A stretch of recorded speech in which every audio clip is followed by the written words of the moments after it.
Welcome to the Minds Capital Podcast, the show devoted to the growing world of independent sponsors and entrepreneurial private equity. My name is Will Smith, and I'm here with my partners in Minds Capital, Max Lemus and Nicholas James. Today's conversation is with Erik Miller of Perspective Equity Partners. Nicholas, what was a takeaway you had with our conversation with Erik? Well, I was going to double click on the feature of his deal that has been very successful, which was that it was a minority recap. And specifically, I was going to double click on the role of debt in a minority recap. Because if we contrast minority with majority, once you buy control of a company, you also buy control to make the decision of whether or not to use debt when you're fundraising, which of course most people do in private equity. And it juices the equity returns. But within the more traditional growth equity space, which is more often the minority equity space, it's one of the reasons it's called growth equity, I think, is because oftentimes you don't use debt at all.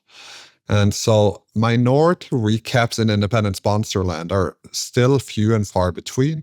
I think there is the control element of it, but the other element is the balance sheet effects, right? It kind of sits in between growth equity, which is high growth, all equity, and private equity, which is lower growth, but full control. And so how do you marry the two? And that's what we discussed with Erik. And in his case, he did raise debt. But so if you raise debt for a deal where you are minority equity, I think you obviously need to disclose that to the seller and have alignment with the seller because they're still going to own a majority. And it also affects a little bit exactly how much cash can be taken out and how big the equity check will be when you're dealing with a founder who wants, a founder who's seeking a minority recap. Why are they doing it? Well, they might want some chips off the table.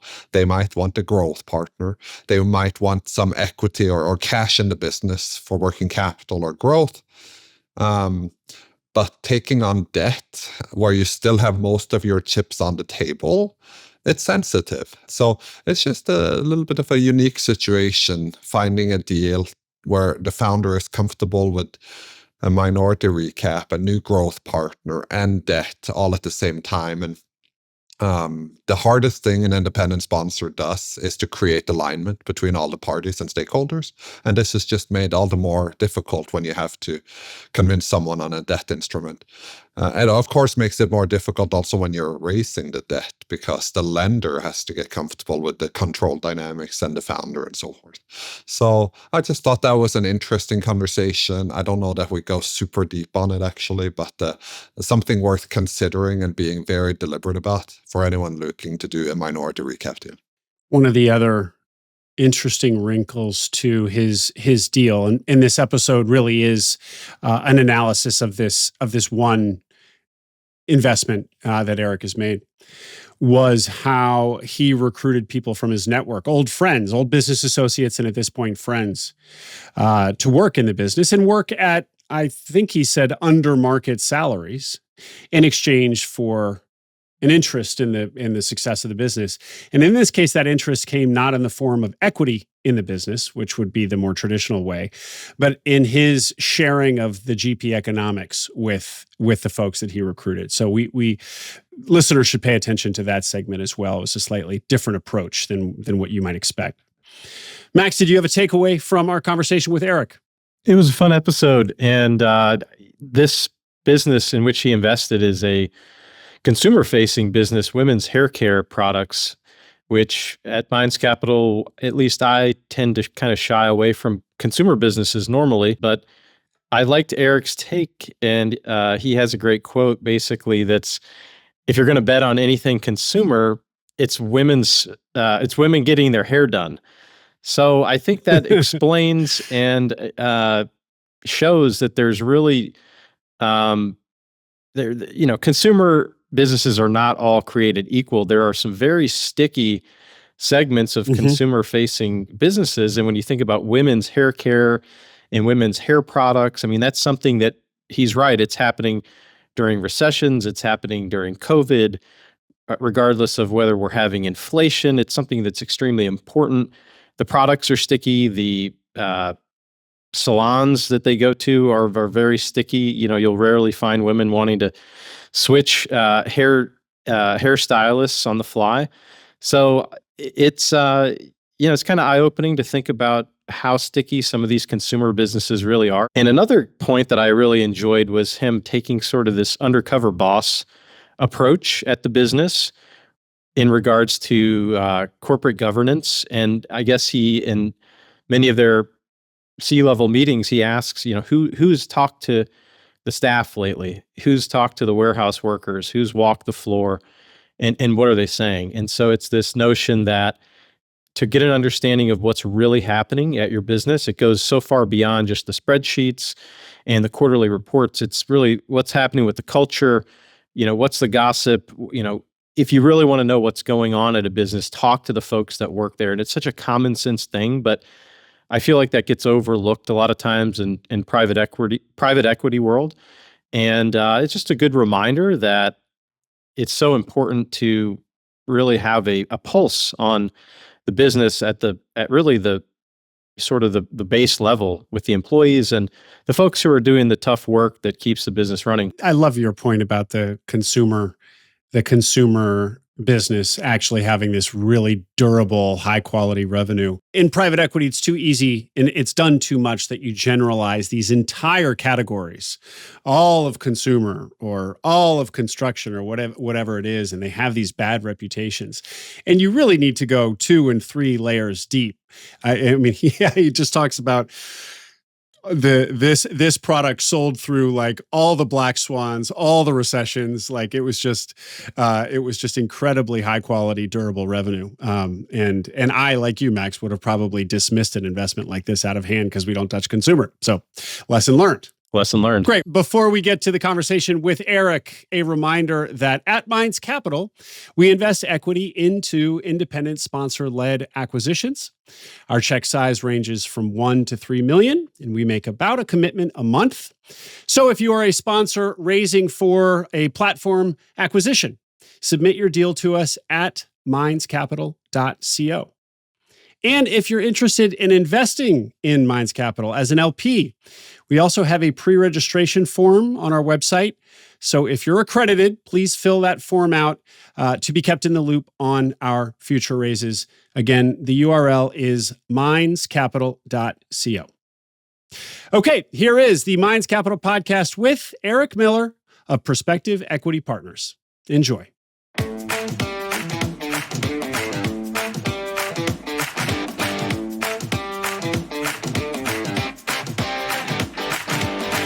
Welcome to the Minds Capital Podcast, your connection to the growing world of independent sponsors and entrepreneurial private equity.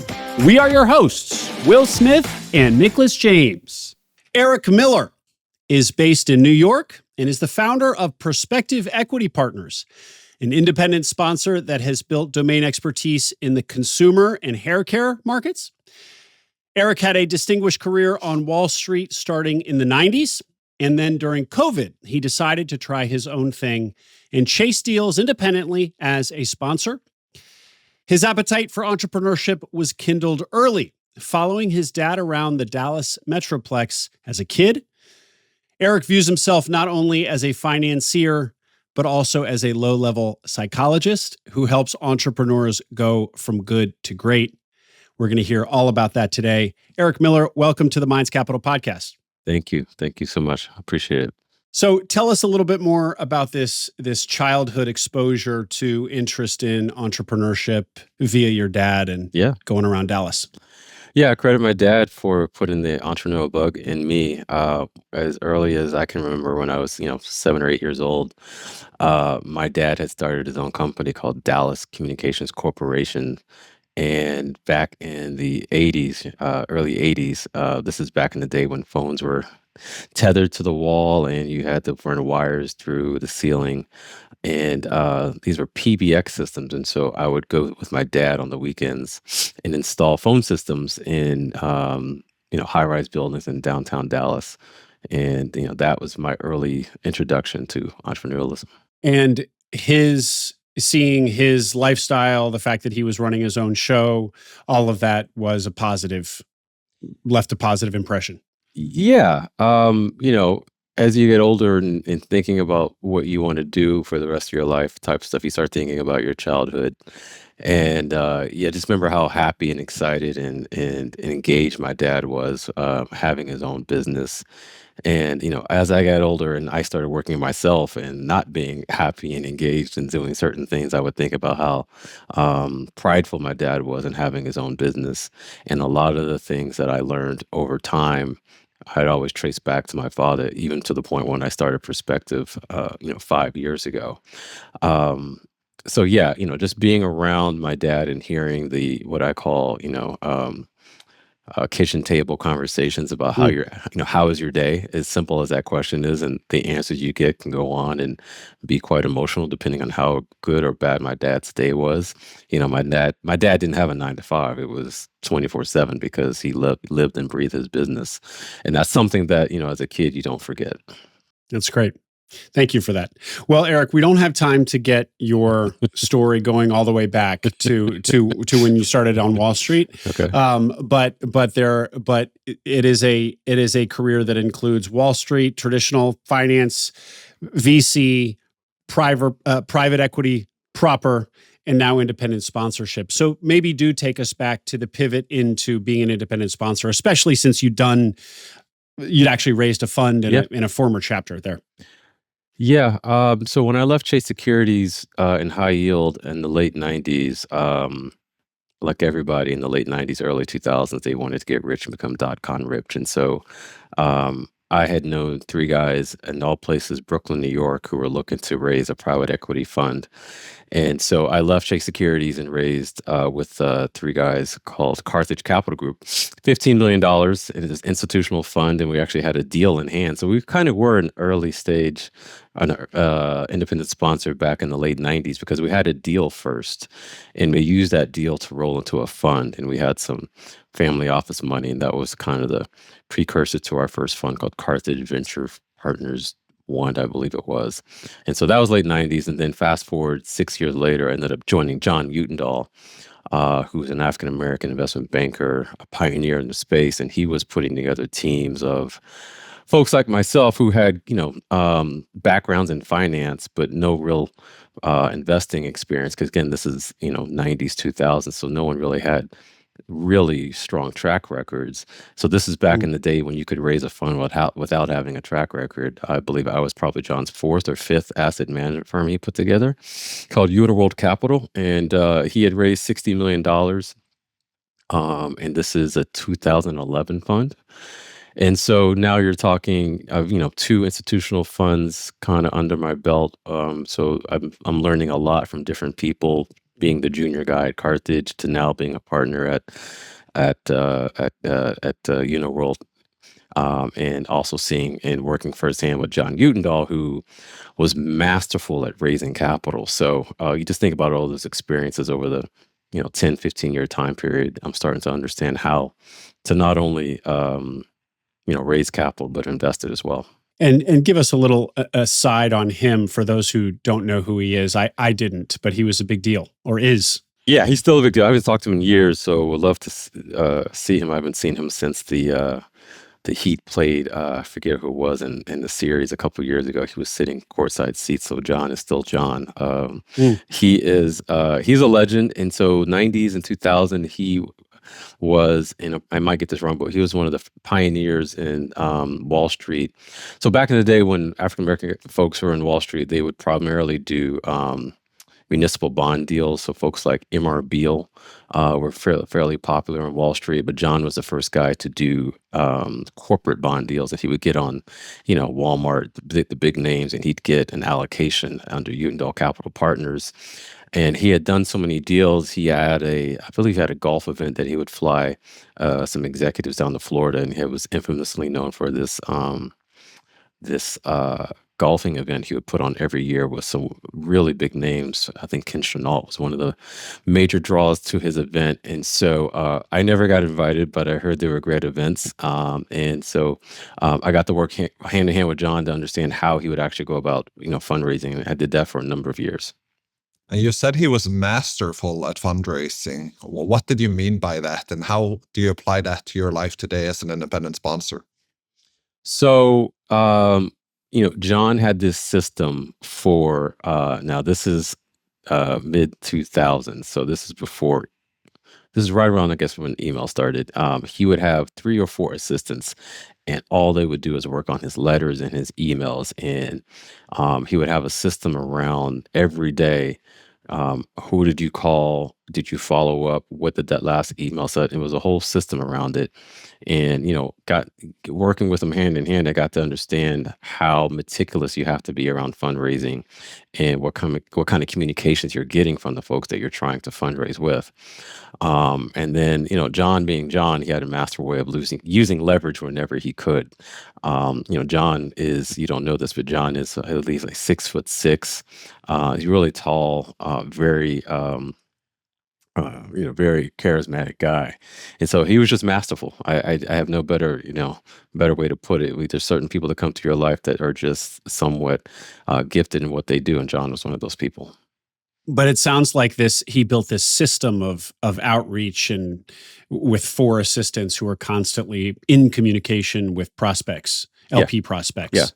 Yeah. Yes. And he even had this, I forget this right. It's called the 6th degree of separation. He had a tech team that would put together an Excel spreadsheet that would connect. Let's say, Will, you were on the board of a company. He would find out how many people that he knew you. He was a personal LinkedIn. He was a walking LinkedIn. Before exactly. And once LinkedIn came out, I was like, oh my gosh, this guy could have been a billionaire. Yeah. Well, that's really neat. It's really impressive. It's pretty cool. Great, Erik. Well, thank you for that. That was all fascinating. Now, bringing us up to the present. So tell us about your pivot to doing an independent sponsor deal. Yeah. So I was with Utendahl Capital, and then we raised, like I said, Uniworld Capital, $60 million fund. It did well, 2011 vintage, ended up returning 3 times back to our LPs. We had some really good names, Credit Suisse, Wachovia. The problem was Credit Suisse got bought by Grosvenor, I think in 2013. And then our other investors were Dodd-Frank investors. And so a lot of our investors got traded out through the secondary market. And so when we went to go raise our second fund, all of our LPs had disappeared. So we had no LPs to speak of. So I had to figure it out. So this is 2019, 2020 timeframe. My former partner and I kept trying to reinvent ourselves and find a way to come up with a fund too, but it just wasn't working. So I was trying to figure out, what do I want to do? Do I want to get a real job? Now, mind you, this is 2019, so I haven't had a real job in like 20 years. I've been an entrepreneur for 20 years. Do I want to try and get a real job, or do I want to keep doing what I'm doing? And I ultimately wanted to stay in private equity in the lower middle market. I had given a presentation, or I guess, or a speech. One of my family members had taught a class down south, and she had me speak to, I don't know, must have been 15, 20 kids on a Zoom call like this. It looked like Hollywood Squares, and all these kids were asking me various questions, and I ended up telling a story about my dad and how my dad had started his own company, like I just kind of told you, when we were in Dallas, Plano, Texas, to be exact. I can't leave that out. And so my dad, who had been in the Navy, had joined Ross Perot at EDS in Dallas, and then he ended up starting his own company, like I told you. And my dad was very successful, but didn't have a big network of folks in his orbit to tell him what to do and not to do. I mean, this is the 80s. My dad was somewhat of a pioneer. And so the story that I ended up telling was a story that my mother told me when they had moved to Dallas. My parents are from Cleveland, Ohio. So as everybody knows, it's quite cold in Cleveland, Ohio. It's not warm, but it's also very hot in Dallas, Texas. And so my mother, like our neighbors, wanted a pool. And my dad did not want the pool. But of course, my mom got the pool. But the mistake that my dad made, which is, no fault of my dad in getting a pool, but he had paid all cash for it. And so when he paid all cash for this pool, right around the same time, he had taken in a private equity investor to invest in DCC. And again, my dad didn't know anything about private equity, but he had taken on an investor. And as the story was told to me, he had some kind of capital call or some capital commitment for DCC. And because my dad had spent all his cash on this pool, he didn't have any cash for the company. So slowly but surely, my dad lost control of his own business because the private equity guy had squeezed him out. And, that story stuck with me. So when I told that story to these kids on the Zoom call, it made me think about what I really wanted to do and what made me passionate about private equity. And, thinking about what my dad did and how he got me interested in entrepreneurialism. Um, I have a passion for working with founders. Founders in the lower middle market are as quirky as they get. They're scrappy. They're highly intelligent. They're very good at what they do, but they probably don't have a lot of experience given what the past is, just like my father. And so I decided I wanted to stay in the lower middle market and do smaller deals, like I just kind of said. Even though in your dad's story, private equity is the bad guy. Yeah, but now we're talking. I'm in my mid 40s now.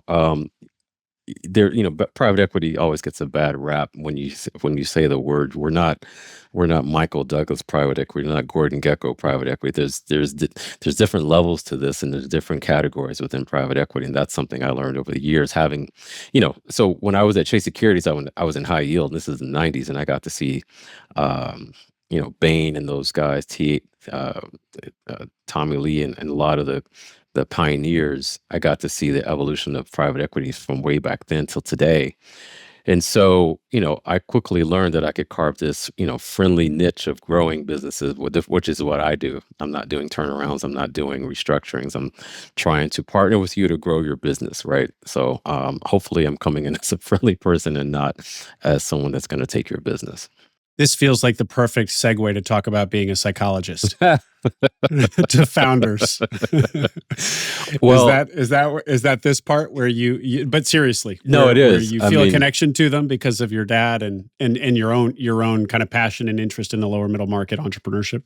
Well, yeah, I mean, there's, over the last, 15, 20 years, I've done a number of deals, and a couple of them stick out in my head. One in particular, I won't say the name, but it was a situation where two founders just could not stand each other. And one founder wanted to cash out and the other wanted to stay. But the blood between the two founders had gotten so bad that they wouldn't even talk to each other. But guess who would talk to each other? It would be me. So I was the bridge between the two founders. I even had to speak to the wives of the two founders to make sure that they could play in the sandbox together. And so, not only am I trying to figure out how to raise capital, how to figure out to grow the business and all the myriad of things you're trying to think about as a independent sponsor, but I'm also thinking about the personal dynamics between a husband and wife and trying to make sure that the wife understands what's going on in a way that's not, disrespectful to the husband. Right. So that's not atypical in these lower middle market types of transactions where you're dealing with a lot of fundamental issues that don't necessarily pertain to the deal itself. And so I think having strong interpersonal skills, something that luckily I was able to develop over years is something that's kind of second nature. So again, because it's second nature, because I enjoy what I do, it's nothing for me, but it's something I always laugh at with my team. Um, is one questions we have every conversation every week is, has anyone had any conversations with anybody? Right. It's what's kind of going on that's not showing up in the numbers. So yeah, it's real. Can you elaborate on that? Has anyone had any conversations with anybody? Well, because you could have a conversation with somebody and it might be, so and so said this, and, you know, the things that aren't talked about at a board meeting, but, talked about amongst employees, because I even got to the part where, we actually get quite involved in the C-suite of the companies that we invest in. So, we speak to a lot of employees a lot of time. And so, having the interpersonal conversations are kind of, what's happening, just like you're having conversations at a water cooler. And so it's important for us to know what's kind of going interpersonally within an organization to make sure we, um, respect that culture and respect what's going on, but also are aware of any personal landmines that we might want to step in. Don't want to make sure, want to make sure that everything is moving as smoothly as possible. So for a PE guy, the governance doesn't stop in the quarterly board meeting. It doesn't stop in the monthly accounting meeting, but it No. extends to understanding the politics in the office and the relationships that are there, and how they affect the dynamic, and and then that of course leads to decision making around how do you optimize the team, and what do you need as the next step, I would imagine. Everything you said, and I always tell everyone, because sometimes some of these issues can seem quite personal, but I always remind my team it's always about the equity value. Whatever decision we make has to be one that optimizes equity value. We're not going to jeopardize or risk equity value by having an argument. So if we have to be the one that has to suck it up, guess what? We're going to suck it up. Mhm. You know, it's interesting, Eric, to hear about you being a therapist, psychologist. Low level. Low level. Another phrase we'll hear is bedside manner. Yes. And usually we hear it in the context of it being lacking by private equity in general. And so guests that we've had on that have focused on that, and or just have it naturally, like it sounds you do, it can really be a differentiator. And as kind of squishy and fluffy as that sounds, I can see it, because private equity's reputation, probably well deserved, that it often is just looking at the dashboards and the spreadsheets. Well, think about, my proposition to a management team. I just got off a phone call not too long ago, and, we're going to make a bid for an opportunity, as well as 5 or 6 other private equity firms. We're not going to be the biggest check in the mix here, right? So what else do I have as a financial partner to offer this management team? It's hopefully our skill set will win the day, but also does somebody want to, get on a Zoom call like this and talk to me every day and address all the challenges that you address as a management team. And so one of the things that, when choosing my own team, as I make sure, to your point, Will, that they have strong bedside manners, do you like working with the people that you work with every day? And I think that's hugely important, because at the end of the day, like I said, I'm not going to write the largest check. I'm not going to have the most assets under management. We're going to have some other interpersonal and other characteristics that I think will hopefully win the day. Yeah. Yeah. I just want to bring in, in my experience, when you're on site with a portfolio company, because I think you bring up something important here. Bedside manners means going in, not trying to mess it up, Will, right? It's Yes. going in, being professional. When you say psychologist, however, it tells me someone who cares, but it also tells me someone who is there to add value and be helpful. Mhm. And if I think about how I spend my time, even when I'm on site with a portfolio company, I have my production time, so to speak, when I'm on my laptop and cranking out emails, Mhm. or I have scheduled time, which is going to be meetings or podcast recordings or what have you.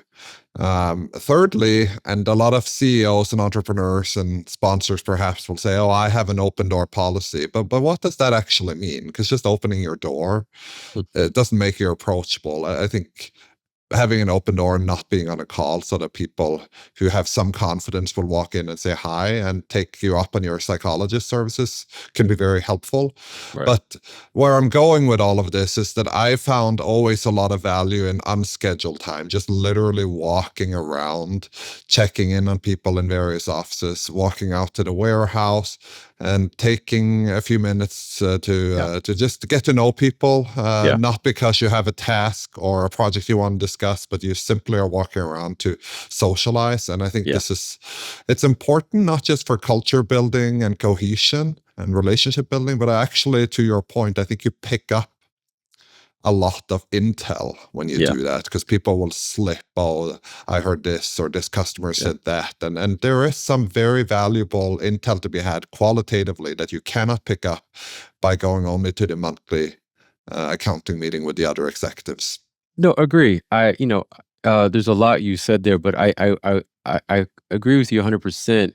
But I think it all starts with the fact that if you care about what you're doing and you actually truly care about the people, then it makes everything you said much easier. My decision to do what I'm doing is because I actually care about, helping founders go from good to great. The story of having someone start out of their kitchen and grow a company to a multi-million-dollar organization is a great story, and the one that it makes me proud to be a part of. And so, one of the things that I remember my old partner told me when I started in this business was, he tells a story of how he was invested in a auto repair business, and he would go around talking to, the most junior of people and getting to know them. And, those dividends paid off. At one time, he was having an issue with his senior management team, and this low level person, I forgot who it was, but had reached out to my partner and said, "Hey, I saw you talking to, the CEO, but here's what you don't know," right? And that little bit of information allowed him to solve an issue that otherwise, to your point, Nicholas, he was never going to get in a board meeting, right? And so, one of the things that we do whenever we got involved with our first investment portfolio was I would literally just go to the meetings where we had no reason for. I would just listen. I would just listen to the meetings. I would see how they would talk, see what kind of information they would have. Whenever I could get invited down to the company, I would go out and have lunch with folks or go out to dinner. Nick, it's hard today's environment because everything is Zooming, right? So it's hard to do those types of things you're talking about. Even having office time, back when I was at Chase, I wouldn't get home till 2, 3 in the morning most of the time because you're at the office all the time. But those days aren't like that anymore. I go into the city like once or twice a week these days, unless I have a meeting. And private equity is one of those businesses where I believe you just need to be around people all the time. It's an apprentice business, and that's one of the reasons I think I learned so much so quickly is because I was around people all the time. An apprentice business? Can you say more? Apprentice business, I mean, like you're trying to figure something out and you're having a conversation. If you're in the office, you're going to hear that conversation in its rawest form versus, hey, well, can you talk next Tuesday? I'm going to prepare for it. And I think I told you before we had this conversation, if you get in the phone call with me and it's a 30-minute conversation, I'm trying to get off in 15 minutes. I'm trying to get onto the next issue, right? So being in an office, you're going to have that unscripted time and hear some of the things you wouldn't otherwise hear, and you're going to get to the issues that you wouldn't otherwise get you, and that you just learn more, you learn faster, right? Mhm. Yeah. Erik, how would you define a good entrepreneur versus a great entrepreneur? It's experience. The good entrepreneur has a reason to exist. They have a product or a service that's gotten to them to the 10 or 20 million revenue point in their company's timeline. But to get to that 50 or $100 million mark, you have to be great, right? Because it's typically something that you're not doing to get you to that next level. And so to become great, you have to be better with your time. You have to see issues before they actually occur. You have to you have to ignore some of the noise and only focus on the true problems, right? And that just takes time. It's called wisdom, right? And I think with experience and with more reps under your belt, you get better. And so, the goal for me and my team is to allow the founders be founders, to allow them to be great. What makes a founder not become great, maybe I'll answer it a different way, is if you're a marketing person, right? If you're a marketing company and we're asking you to focus on the finances or the supply chain, you're never going to be great because that's not your thing. You need to delegate those things so you can focus on what you started your company for and allow you to blossom and flourish, right? Earlier in the conversation, you also distinguished between good and bad PE. What is a bad PE and what's a good PE group? Not in terms of quality. Right, this was more ethical. I think that's true. This was more directed ethically, if I understood you correctly, right? Well, when in this, I guess it's getting to politics when people talking about back in the day when, again, I think of, when I hear bad, I think of Gordon Gekko, right? I'm going to buy Blue Star and split it up and sell it for, a profit and not care about the people, right? That to me is the bad rep that private equity gets because of those things. Even Very cynical. very cynical. I think Yeah. that's what Richard Gere was in Pretty Woman, right? I think he was Yeah. that was the business model behind what he was doing. That's look, I don't fault people for doing that. I just personally can't live like that every day. I can't worry that, I'm screwing somebody over and that's just bad. Or for me, I just can't live like that, but other people can live like that. That's fine. Erik, I think we'll return to the good to great theme too when we hear about the trajectory of the deal that we're here to talk about. So let's get into that, please. So Sure. how did you find this deal, and then tell us about the business, the founder, please. So when I was trying to figure out and start perspective, I had met Janelle Stevens when we were at Uniworld Capital. It might have been 2018, 2019. It's a black-owned hair care business out of Atlanta. She had started, I believe, in 2012 out of her kitchen, really to solve a problem her kids were having with their scalp. I think it was an eczema problem. And she had started off as a hobby and was going to trade shows. And as she tells the story, she went to a trade show and ended up meeting some guy, I guess, in flip-flops and a hat, and he turned out to be a Target buyer. He loved her products and ended up taking her out to was it Minneapolis, where Target's its headquarters. And Target became, I believe, her first customer, and she grew that business. I think in the $20 million range when I got to meet her. The deal came in and came back, and so when I think I saw it initially at Uniworld. When we started Perspective, it was back in the marketplace, and so I met her when I was, under the independent sponsor model. And I had brought one of my first team members, whoever to sign up with me, Olivia, and Olivia had been a former chief marketing officer for Carol's daughter, so she had a really long background and experience in the space, and so luckily, they were able to hit it off and talk about all the things that was going on in the in the black hair care space, particularly because Janelle had modeled her company, Camille Rose, after Carol's daughter. So it was a good. You can talk about bedside manner and the things we were talking about earlier. Luckily, I did a great job of identifying my own talent and my organization with Olivia, who was someone near and dear to me. And that was kind of the impetus for me starting this whole idea of having um, basically some of my friends who I've known over the years come partner with me and try and help, help invest in these companies. And so what was it was $20 million when you saw it the second time, and when you Yeah. then partnered with Janelle, founder Janelle Stevens.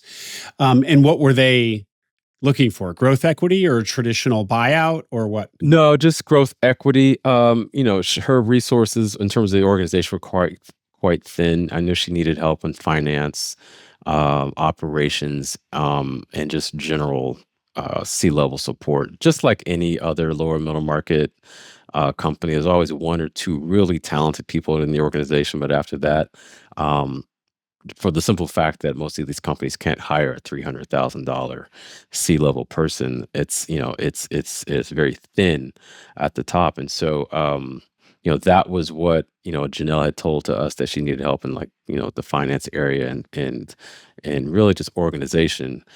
This was all new to us, and like I think I said, we didn't get it, but at the end of the day, we just needed to let Janelle be Janelle. And, Janelle is one of these people that is just masterful at marketing. If you ever go to one of her Camille Rose events, you're blown away by the imagery, by the products, the overall feel. And I think that's something that a lot of people would love to be able to do, but she's able to build a brand, and she does it naturally.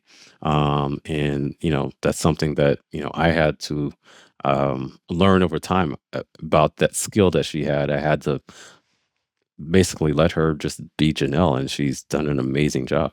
This is such an atypical type of acquisition for an independent sponsor. I'm sure it happens, but generally, if you go to McGuire Woods, most independent sponsors have deals in the, infrastructure maintenance, the quote unquote boring businesses, right? Maintenance, recurring revenue. We all know the buy box and the check boxes. This is a consumer product. Yeah. This is a founder-facing product. She's the face of the brand. So any key person risk that exists in many lower middle market businesses is only going to be accentuated here because she's also part of the connection that customers have to the brand. Right. So how did you think through all of that and manage that? That introduces a lot of risk. It does.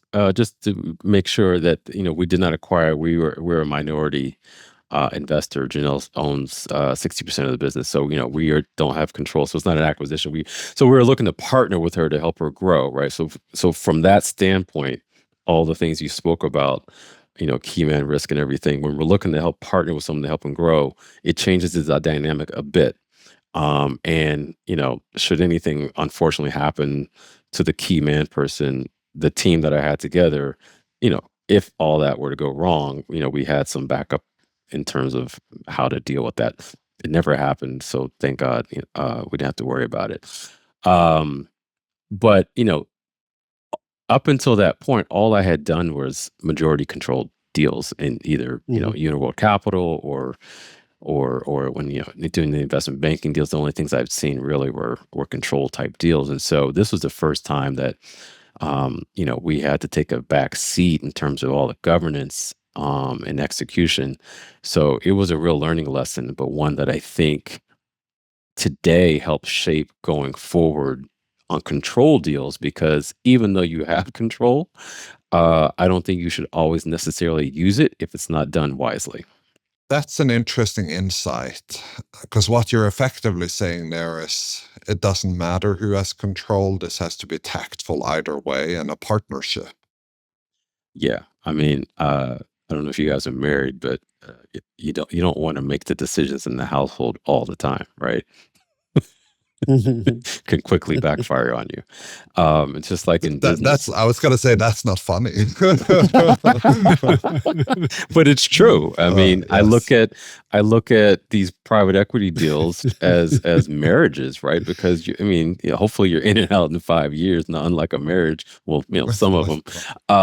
But you have to deal with everything very carefully, and you have to respect your partner's boundaries and wishes. And when you're in a minority control position, it tests your limits. So you have to be mindful of all that. So what were the rights that you had here then as a minority shareholder, 40%? Did you form a board? Have you been part of Yeah. that? And Yeah. how has the actual control governance side been, like mechanically speaking? Nothing ever really came up as an issue. So let me make sure, like, we never had to play the game around who's going to vote for. It's a small board. It's myself and really two other people, Janelle and one other investor. She controls the majority of the vote, but it's understood, so it never was dealt with, right? And so because of that, everything is talked to as a group. And honestly, of the 4 years we've been together, I don't think there's ever been a situation where we had to deal with that. It's as if this is okay with you, then it's okay with me, right? Type of thing. And so I got really lucky with the board dynamics and the investor group that we have at the table. And so when you invested 40% Yeah. in 2019, pure growth equity, that 40% would predominantly go on the balance sheet as cash to be used for growth. The founder would, and Series A investors, Series B investors, whatever they have, would typically not take out a lot, maybe a small sliver, but not a lot. But how would that be for an independent sponsor deal? Were these proceeds mainly taken home by Janelle, or how roughly split? Can you talk about that? I'd rather not talk about it, but it was really used to recapitalize the business for growth, right? Because um, this is a marketing company, and so we had to focus all of our dollars and energies around marketing the company and putting the energy and resources around making sure all the money went to that area.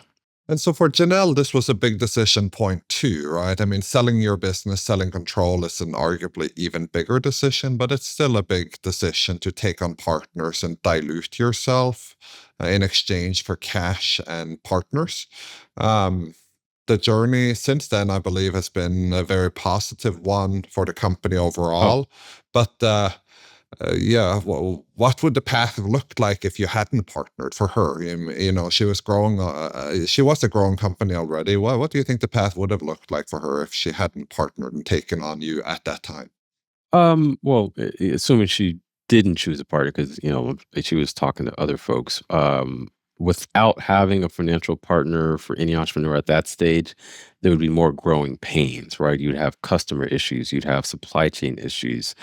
We help convert the financials from reviewed to audited, right? So you're going to have less issues down the road if you choose to institutionalize or professionalize your organization sooner rather than later. And in terms of top line growth, do you think it accelerated because of this equity injection? It allowed, yeah, I mean, the company, I think when we got involved was like in the top 6 or top 7 within its own category. Now we're at number 4, hopefully approaching number 3. The business has more than doubled since we've been involved over the last few years. Mm. Again, not all us. I mean, that Janelle and her team have done a magnificent job.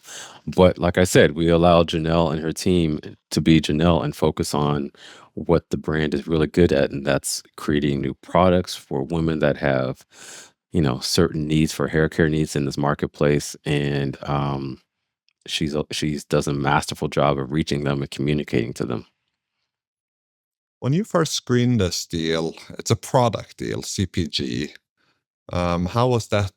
How did that land with you as an evaluation? Because so many sponsors, as Will said earlier, this is a little atypical. A lot of sponsors would look for services and other types of deals. Products are a little I bit more rare, perhaps. Yeah, consumer can be challenging. The one consumer deal I did before was Iron City Beer out of Pittsburgh. Um, I mean, for a guy, it's easy to do a beer deal, but it did really well, and I could talk about why that wasn't so successful. But this one, when you think about it, I think I told you, I remember I got involved. I started looking at this 2018, 2019. It's now 2026. And I was telling this to someone the other day. I've seen this hair care industry go through COVID, high interest rates, high gas prices, and now a war. Um, if you're going to bet on anything happening, it's women getting their hair done. And that is just, it's not going to stop. I remember during COVID, and if you guys, I'm sure, can remember as well, people were sneaking out to get their hair done, Uh, right? And people were dying.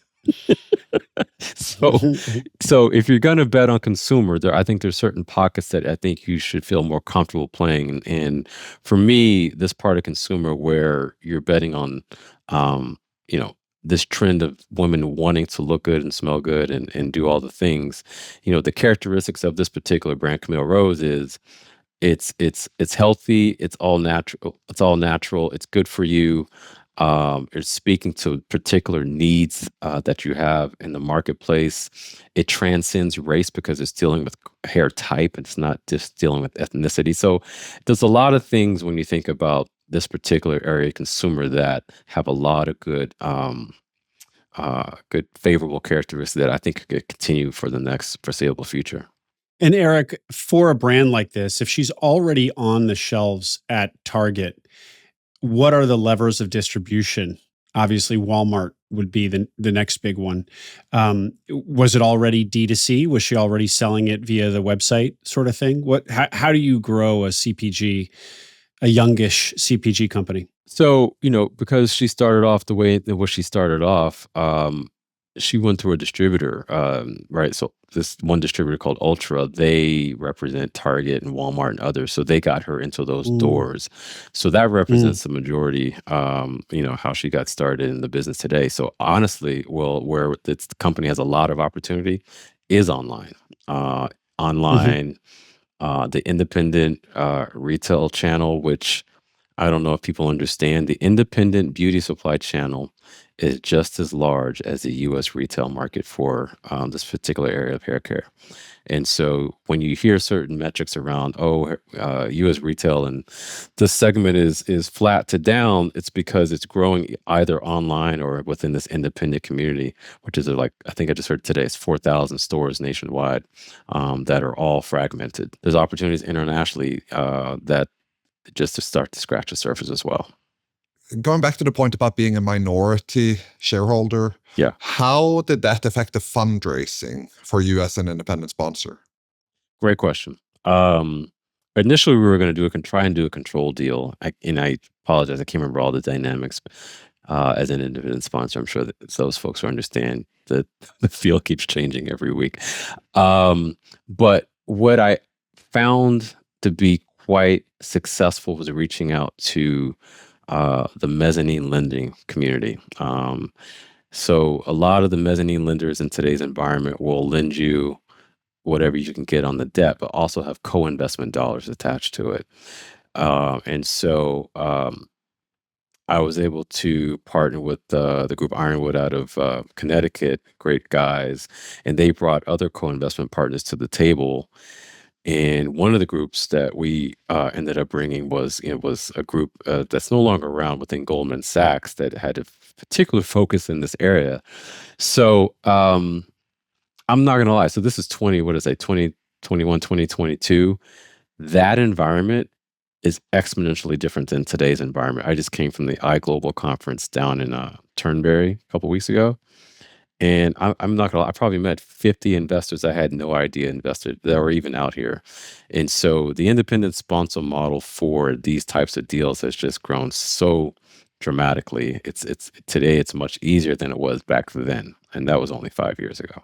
Tell me more about that, because you're raising not only equity here, which would be typical of a growth equity fund, but you're actually putting debt on the balance sheet as well. So is that debt that goes senior on the balance sheet, and then it's been 60-40 of the remaining kind of equity thereafter, or how did that debt play out? Was that only kind of to the advantage of the new shareholders, or was it for everyone, including Janelle? Well, you had to form a new entity, and that entity is where the debt is housed, right? It's not with the old company, it's with the new company, and it's guaranteed by the operating business. But yeah, no, you obviously have to get buy-in from the founder. You Right. don't want to put in too much debt, which we don't. I'm not a big proponent of debt, especially in consumer, as the winds in consumer can change quite easily. So I'm not a big proponent of over leveraging this sector. Right. And then it's been you're approaching 7 years as your holding period right now. I don't know what you guys set out to have at the beginning, but how will the minority dynamics affect discussions around exiting one day? Well, because we don't control that, it's up to the founder whenever she is ready to make a next move. We have some rights to allow us to get out at some point, so we may or may not exercise that. But at the end of the day, it's something As a that put option, you mean? yeah, I yeah, see. Okay, yeah, smart. as a put option. But that's Yeah. something that you have to have in a conversation, with the founder very early, because as a minority investor, you are saying that you're along for the ride, unless you do have some kind of put option. But when you had those early conversations with her, was the agreement that you're working toward an exit in sort of a typical 5-year time frame, or unspecified, or that wasn't the plan? It was, let's ride it as long as Janelle feels like she can push it. It was a conversation, and one that she's mindful of. But the investors around the table don't want to do anything that doesn't make sense for the overall business. If we go too early, you may not optimize the right time for equity, the equity shareholders. A lot of the folks that I just named that came to the table that raised money for, I mean, these are much larger institutions. They can wait, 7 years, whatever it might be. folks folks not like myself, where I'm a little bit different situation, but I knew what I was signing up for when I got involved, when I got involved with this opportunity. Broadly, do you think that you would do another non-control investment like this? No. Like I said, I learned a lot. Just like skydiving, that's only something I want to do once. Um, you do it more If you than live through yeah, it, exactly. If you do it more than once is once, so enough. what are you really doing? No, like I think I told you in the very beginning, something I learned a lot from. I think it will make me a better investor going forward. The next deal that we're looking to do will only be control.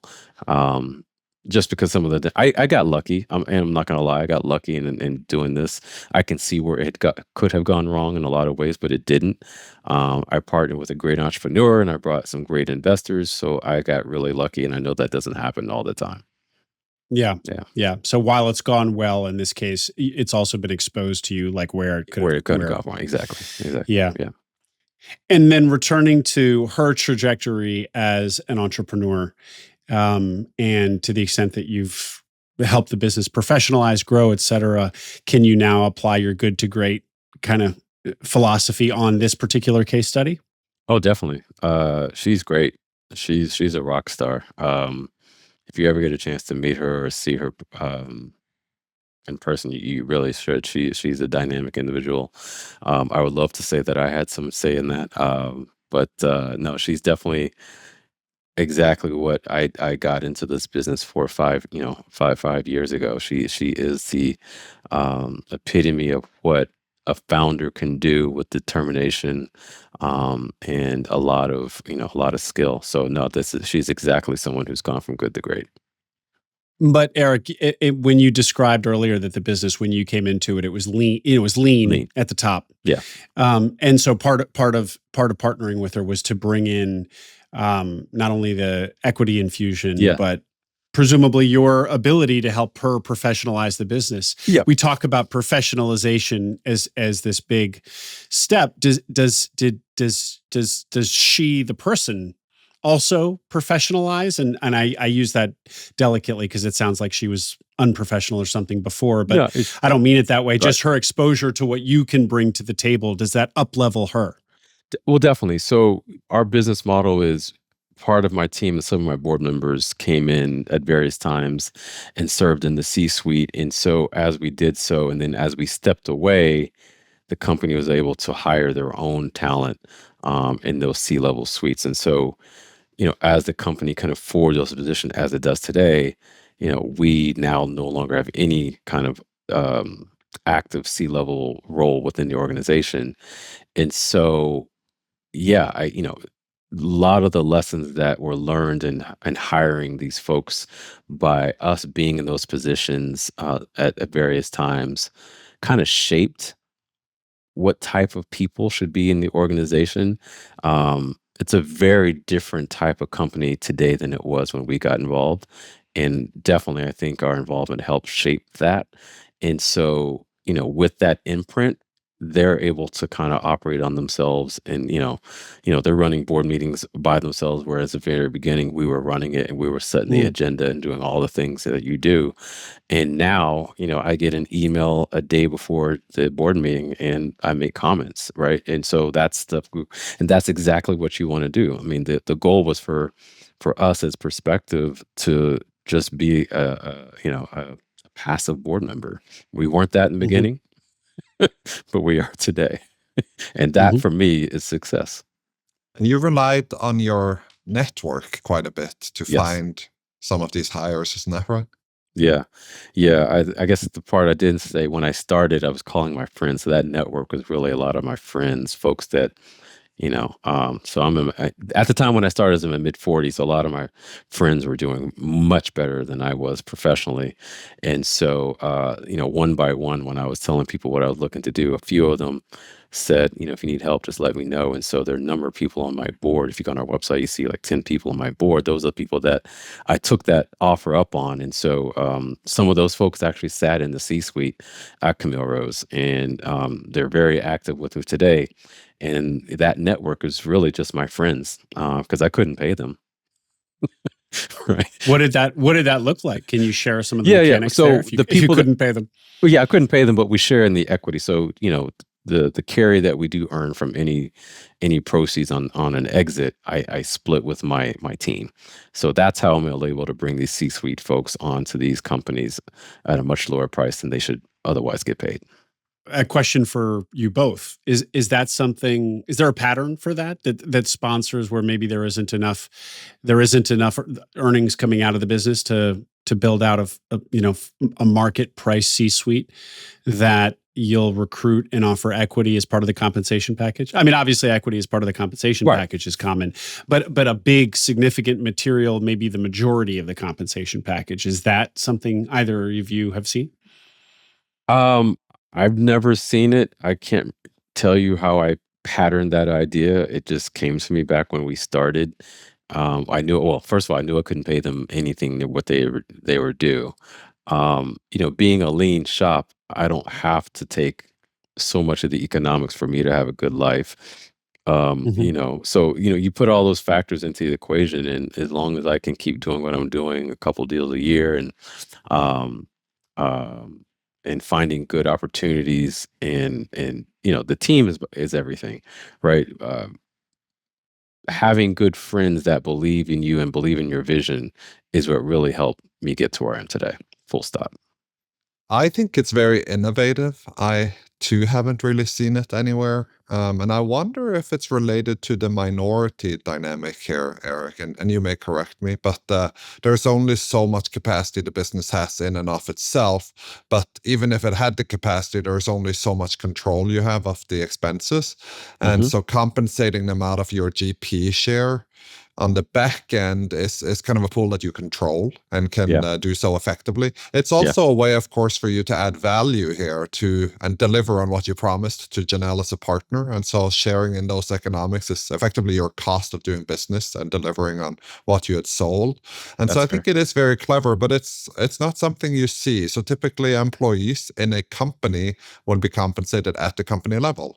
And so seeing stock options would be common, but seeing them have a stake in the GP share at the private equity level, not so common. That would be common for deal associates or deal teams that you hire at the PE level, Right. like in your former career. So you've effectively married your former career with an SPV here and having one company in play. That's exactly right. That's exactly Uh, right. I had a eureka moment in our pre-call when you said, and I don't know how you phrased it, but it was similarly to what you just said, that by the time I did the deal, I was in my mid 40s. And so my network had evolved to a point where they had resources and capabilities and money to invest. And so you could benefit from that at that time.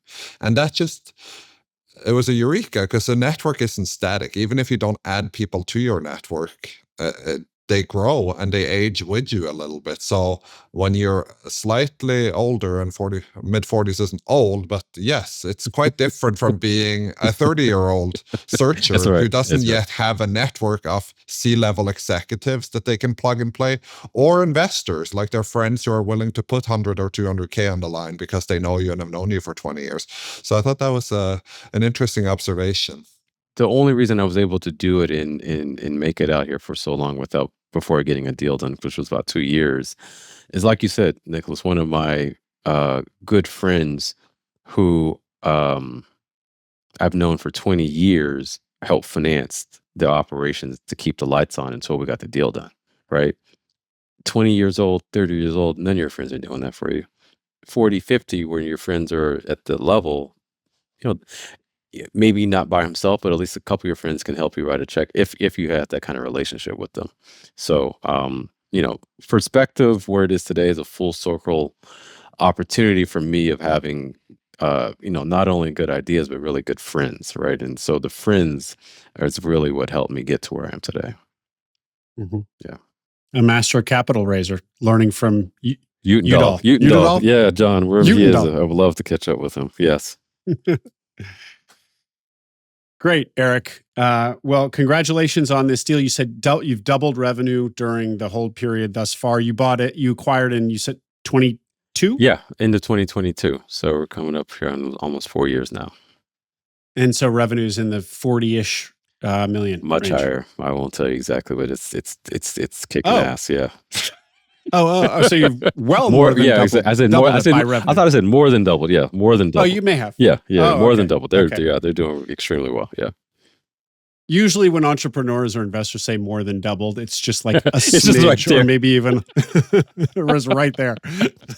It's nice to see somebody understate their results for once. Overpromise, someone deliver. Yeah, something like that. Yeah, exactly. Well, Erik, what a fun conversation. Thanks for joining us. Thank you. We'll put a link to your LinkedIn in the show notes. Sounds good. And the URL of Perspective is what for everybody to check it out? PerspectiveEquityPartners.com. Great. Okay. Awesome. Well, thanks for coming on, Erik. And we hope for whatever future deals you have, you might send them our way at Minds Capital. Definitely. So, thank you. Will do. Great. Thanks for coming on. Thank you. Hope you enjoyed that interview. For more like it, subscribe to the Minds Capital podcast wherever you listen to podcasts. You can also watch us on YouTube. Also, check out Minds Capital, where Nicholas and I are partners alongside Max Lummis. We invest equity in independent sponsored deals. So if you're a sponsor with a deal under LOI, please visit mindscapital.co to start a conversation. There's also an investor tab on our website with information about future fundraisers. See you in the next episode.